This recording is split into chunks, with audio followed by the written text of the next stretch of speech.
Satu orang anak muda yang telah berhasil menjadi seorang manajer di sebuah perusahaan besar yang terkenal di satu kota, sehingga anak muda ini menjadi kaya raya dari gajinya. Kemudian dia sudah hidup mewah bersama keluarganya dengan sebuah villa mewah. Namun hari muliakan Allah SWT, dengan kisah hidupnya ini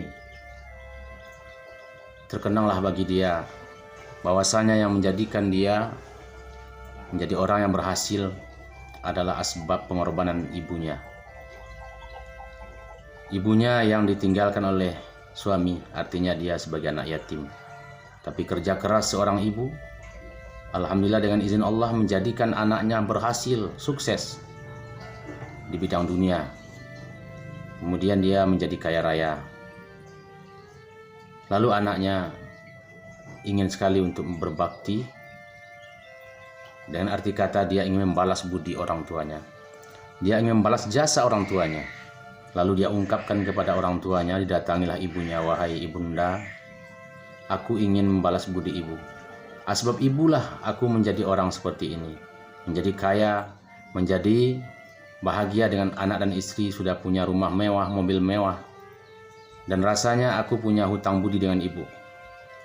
Aku ingin menjadikan ibu orang yang senang dengan apa yang akan aku balas terhadap ibu.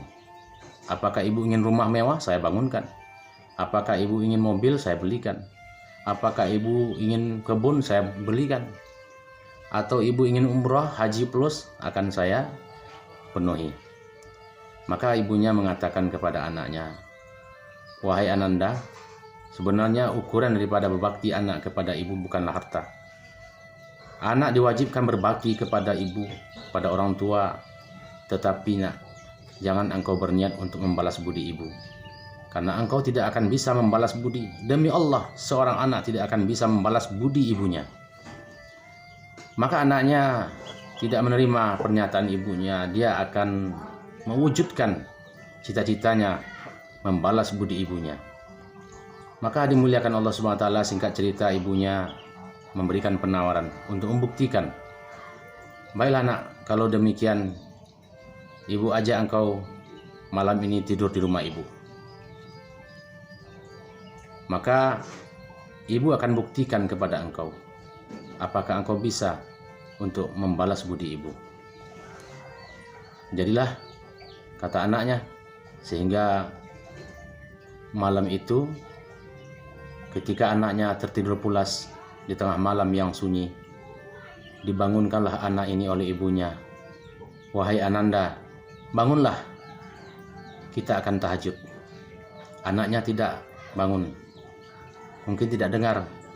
Ibunya memanggil sekali lagi, "Wahai Ananda, bangunlah, kita akan tahajud." Anaknya tidak bangun. Kemudian disentuh kakinya oleh ibunya, "Nak, kita tahajud."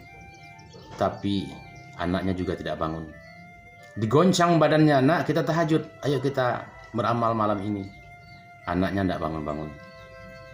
Inisiatif terakhir ibunya mengambil segelas air putih, kemudian disiramkan ke wajah anaknya, dipercikkan ke badan anaknya. Maka seketika itu terperanjatlah, terkejut anaknya, meloncat turun daripada kasur, membentak ibunya, "Ada apa ibu seperti ini ibu? Saya basah wajah saya, basah badan saya, kasur saya basah." Maka ibunya mengatakan dengan lembut, "Wahai Ananda, sejak mulai dari bayi engkau ibu besarkan nak sampai engkau menjadi anak-anak. Tidak terhitung jumlahnya engkau membasahi ibu. Tetapi bukan dengan air putih, dengan air kencingmu. Berapa kali engkau ompoli ibu, paha ibu, kain ibu. Kadang-kadang ibu mau sholat engkau ompol juga. Ibu sedang makan engkau mengompol juga. Tetapi ibu tak pernah bentak kamu. Ibu tak pernah melotot seperti kamu. Tetapi sekarang hanya dengan air putih bersih ibu bangunkan engkau untuk tahajud. Engkau sudah